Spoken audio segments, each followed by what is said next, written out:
Pour la prochaine heure, vous écoutez Samedi de lire avec Amélie Boivin-Enfield. Bonjour tout le monde, bienvenue à l'émission Samedi de lire et cette semaine, je reçois l'auteure Anne-Marie Duprat. Bonjour Anne-Marie, comment ça va? Bonjour Amélie, ça va très bien. Et j'ai envie de te présenter aux auditeurs. Alors, t'es humoriste, scripteur, comédienne, scénariste, réalisatrice, blogueuse et maman de 2 enfants. Ouf! Et nouvellement auteure. Oui!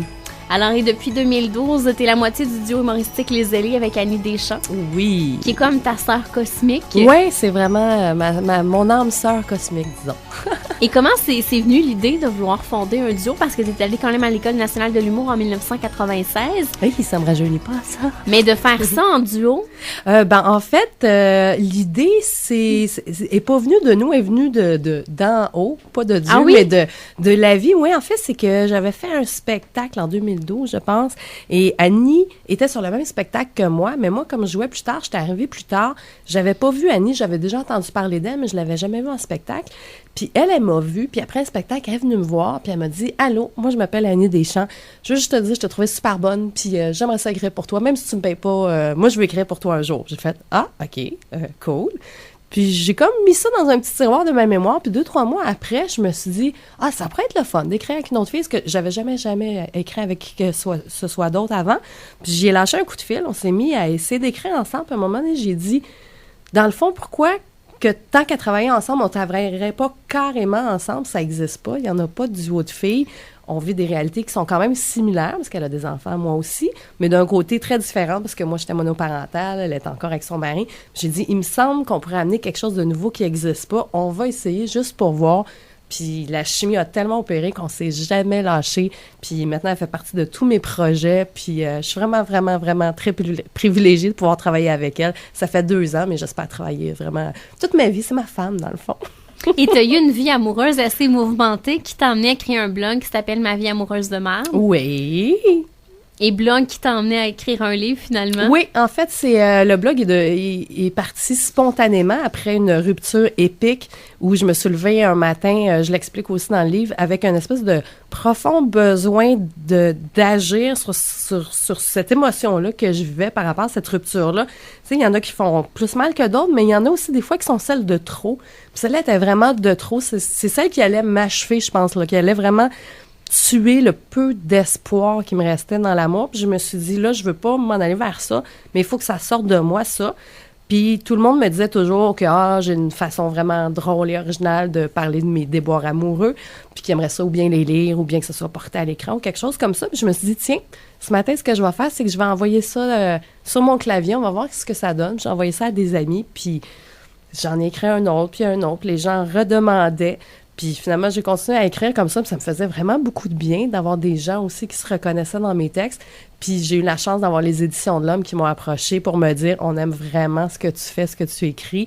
Puis qu'est-ce que tu dirais de faire un livre avec ça? » Puis j'ai fait « Oh my God, c'est d'habitude le processus, c'est plus t'envoies des manuscrits, puis tu te fais refuser, puis un jour, quelqu'un décide de t'éditer. Moi, on est venu me chercher, fait que là encore, un grand privilège, puis en plus, avec les Éditions de l'Homme. Donc, j'ai dit oui, où est-ce que je signe? Et ça a pris combien de temps à écrire l'ouvrage? Parce que c'est pas juste des trucs du blog, t'as rajouté des trucs qui étaient pas sur le blog aussi. Je te dirais que c'est un travail qui s'est tiré sur un bon 6 mois peut-être, parce que déjà, on savait qu'on pouvait pas publier un livre dans lequel on retrouverait que les textes du blog, parce que sinon, il n'y a pas d'intérêt pour les lecteurs du blog à aller acheter ce livre-là qui est déjà disponible sur Internet. Puis c'était pour offrir, c'est ça, quelque chose de différent, puis c'est une forme qui te permet d'aller plus loin. Dans un billet de blog, tu peux pas aller si loin que ça, parce qu'il y a une longueur à respecter avant que les gens se lassent, alors que dans un livre, tu peux aller plus loin. Fait qu'on a décidé de choisir des textes qui avaient été très commentés, très répercutants, pour faire la moitié du livre, puis j'ai ajouté d'autres textes à ça. J'ai ajouté des textes qui vont plus loin aussi dans ce que j'ai vécu, des textes bouleversants, là, si je me fie à ce que les gens me disent. Je me suis dit, ça me permet d'expliquer plus ce que j'ai vécu, puis moi aussi de me regarder, puis d'essayer de comprendre. Parce qu'on a beau dire qu'on a une vie amoureuse de merde, ça peut jamais être juste la faute des autres. Tu sais, à un moment donné, il faut essayer de voir aussi moi. Poser des questions. Ouais, tu sais, moi, mon rôle là-dedans, c'était quoi? Qu'est-ce qui fait que j'ai tel pattern, que je tombe dans ces panneaux-là? Fait que je me suis dit, là, c'est l'occasion peut-être d'aller plus loin là-dedans. Fait que je me suis permis de le faire, puis je voulais aussi que ça soit pas trop lourd. Moi, j'aime les tu sais, je suis une humoriste à la base, donc j'aime les trucs qui sont rigolos, qui sont amusants. Fait que j'ai dit, on va aller insérer des petits trucs là-dedans, des petits quiz, des petits trucs un petit peu plus légers. Je voulais vraiment que ce soit un livre qu'on puisse ouvrir à peu près à n'importe quelle page, lire 3 pages, ou 12, ou 25, le refermer, puis continuer dans 3 semaines, puis pas être mêlé. Je voulais que ce soit quelque chose qui fasse du bien, puis qui se vive par petits bouts, comme des petits sketchs un petit peu, comme dans une émission. Puis c'est ça qu'on a fait, puis je suis vraiment, vraiment contente du résultat que ça a donné. Mais au début, là, je t'avoue que je savais même pas dans quelle direction je m'en allais. Je savais que je parlerais de ça, mais je savais pas comment. Puis c'est vraiment quelque chose qui s'est fait au fur et à mesure. Et Annie a collaboré aussi à l'ouvrage. Oui, Annie a beaucoup collaboré. Quand on a choisi les textes, on les a retravaillés aussi. Il fallait décider dans l'ordre aussi pour être sûr d'avoir une espèce de chronologie pour quelqu'un qui choisit de lire du début à la fin. Chronologie qui a du sens. Puis elle m'a aidé beaucoup avec le petit côté ludique aussi, les petits... on a eu beaucoup de plaisir à faire les petits tests, comme le test « Sortez-vous avec un psychopathe », c'est parce que c'est Annie qui s'est rendu compte, après que ce gars-là vraiment brisé le cœur, que ce gars-là était finalement probablement un psychopathe. Puis elle a lu beaucoup là-dessus. Puis on s'est dit, pourquoi qu'on ferait pas un test pour essayer de déterminer ce que vous sortez avec un psychopathe? Mais Annie est vraiment allée chercher les vraies informations par rapport aux traits caractéristiques, atypiques du psychopathe.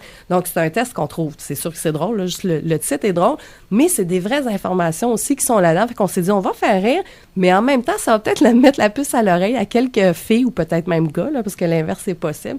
Mais Annie était là aussi pour... me faire prendre un recul que je pouvais peut-être pas nécessairement prendre moi-même non plus, parce que c'est une œuvre qui est tellement personnelle qu'à un moment donné, c'est dur de la juger, c'est ma vie, tu sais. Puis elle était là pour me dire oui, ça, non. Puis elle me conseillait, elle m'a permis de regarder ça un peu plus de l'extérieur, puis elle me connaît tellement aussi. Puis tu vois, dans un texte comme le texte Le Tata, qui est sur ce gars-là, justement, qui m'a brisé le cœur avec une chaîne ça, puis qui est repassé avec un rouleau compresseur après. Elle a écrit un texte qui est sa vision à elle de cette rupture-là, parce que c'est elle qui m'a ramassé avec une petite cuillère aussi. Puis ça vient un peu valider l'expérience aussi, parce que je pourrais raconter n'importe quoi, puis en mettre, puis beurrer épais. Elle est là aussi pour dire, non, j'étais là. Vraiment, là, c'était impossible de détecter que ce gars-là deviendrait le personnage qu'il est devenu. Puis elle l'a vécu d'un autre angle. Fait que ça apporte comme... c'est ça apporte un autre angle aux histoires. Puis elle a sa façon d'écrire, Annie, aussi, que je trouve hyper drôle moi-même, là. Puis elle était toute contente parce que dans le livre, quand c'est des textes qui sont signés par elle, il y a une espèce de petit dessin qu'ils ont fait qui lui ressemble vraiment. Puis là, quand elle a ouvert le livre, elle a vu ça, elle était tellement émue, là. Elle était comme, non seulement je suis dans le livre, il y a ma face dans le livre. Regarde. C'est ça qui est drôle avec un livre, hein, c'est que c'est des petits détails là, qui peuvent t'énerver pendant 2 semaines, genre ta face dans le coin d'une page. C'est drôle, puis tu traites de plein de choses différentes, dont le premier chum, la première relation sexuelle. Oui. Et ce que je trouvais intéressant, puis on s'en est parlé quand on s'est croisés cette semaine dans un lancement, l'importance du French. Ah, tellement. Qui est tellement mis de côté aujourd'hui. Tellement. Moi, je me suis dit, je veux que ça serve à quelque chose aussi d'avoir la chance de parler aux gens d'amour. Puis je voulais pas que parler de cœur qui brise, puis de tristesse, puis de lourdeur. On en vit déjà assez, puis c'était clair que j'allais en parler un peu. Mais j'essaie aussi de trouver qu'est-ce qui fait que ça fonctionne pas. Moi, j'ai trouvé ça très, très ardu les dernières années, là, les sites de rencontres, les rencontres avec les hommes. Puis je me rends compte qu'on essaie vraiment d'aller vite. On essaie d'aller vite à la fin. On savoure pas le début. Tu sais, on veut toujours être dans le milieu de quelque chose ou vers la fin de quelque chose, alors que les débuts, ça peut être tellement magique. Puis moi, je me disais, tu sais, je me rappelle quand j'étais jeune, il me semble que j'ai passé ma 6e année à mon secondaire 3 à Frencher à peu près. Il me semble que c'est ça que je faisais avec les gars. Puis là, maintenant, je me rends compte que chez les petites filles, c'est pas vraiment comme ça que ça commence. C'est quelque chose qui s'est perdu carrément, l'art de s'embrasser, l'art de se toucher, l'art de se désirer. Puis moi, je voulais essayer de réinstaurer cet amour-là que moi, j'ai pour ça, puis peut-être donner le goût aux autres aussi. Tu sais, je me rends compte que les jeunes, ils manquent de repères, beaucoup par rapport à l'amour, par rapport aux relations amoureuses. Puis j'ai des jeunes filles qui me lisent. Puis ça me fait vraiment plaisir de me dire que peut-être je vais réussir à leur transmettre ce goût-là de prendre le temps. Mm-hmm. Ça, on parle de slow food, slow living, mais moi, ça serait slow loving. Il n'y a rien de plus le fun que prendre son temps pour découvrir l'autre et laisser l'autre se découvrir. Puis Tu sais, nos parents, Ils se passaient- courtisaient, mais moi, je me rappelle, mes grands-parents, ma grand-mère me racontait ça pendant des mois. Ben Ils se courtisaient oui. et tout, là. Ben oui, moi, je racontais à mon fils, j'ai dit, écoute une chanson comme I Wanna Hold Your Hand des Beatles, qui a été un hit, là. J'ai dit, tout ce qu'il dit, là, pendant 3 minutes et demie, c'est moi, là, je serais le plus heureux des hommes si tu me laissais juste prendre ta main. Tu sais, tu regardes ça d'aujourd'hui, là, alors que les filles parlent d'aller faire des affaires qu'on nommera pas en ondes dans la toilette, puis elle sait pas le nom du gars, là. Puis là, je disais à mon fils, tu comprends qu'il y a été une époque où, pour un garçon, c'était très excitant l'idée que je vais peut-être pouvoir prendre sa main si je suis assez fin, puis si je joue bien mes cartes. On est rendu loin de ça, mais ça veut dire que c'est possible d'avoir un désir pour ça. Puis j'ai dit, regarde comment il était accueilli, les gars des Beatles, les filles s'arrachaient les cheveux de la tête pour des gars qui disaient, j'aimerais vraiment tenir ta main. Alors, c'est possible d'être sexy en tenant la main, c'est possible d'être séduit par un French. Un French de 3 heures, là, c'est fantastique, je veux dire.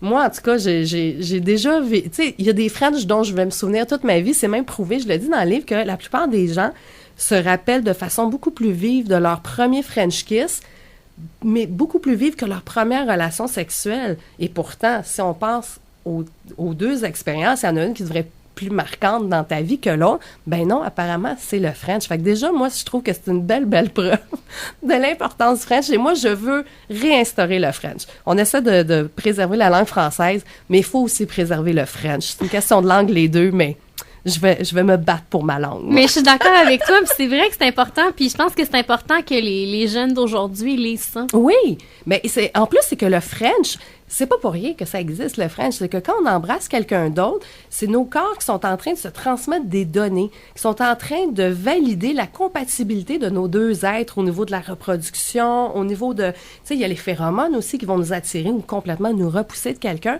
Mais quand on s'embrasse comme ça, c'est nos corps qui sont en train de voir si les deux pièces de Lego y embarquent l'une dans l'autre. Fait que quand on skip cette partie-là, qui est très importante selon moi, ben ça se peut qu'on ait manqué une information très importante aussi, puis que c'est après qu'on va se rendre compte que finalement le match était pas... Moi, quelqu'un qui m'embrasse puis que ça me fait rien, ça ira pas plus loin. Moi tu non peux avoir plus. tout l'argent de la terre. Ça French, ça passe ou ça casse. Fait que c'est une bonne façon de s'en rendre compte, puis quand tu skips ça, ben, en tout cas, moi, de toute façon, là, un gars qui peut pas m'embrasser comme du monde ou qui veut même pas essayer de m'embrasser longtemps, mais qui essaie juste de descendre pis tout, il vient de prendre le bord, là. C'est comme il vient de signer son arrêt de mort avec sa langue. Anne-Marie, si tu me permets, on s'arrête et on continue de reparler de ma vie amoureuse demain. Mais oui!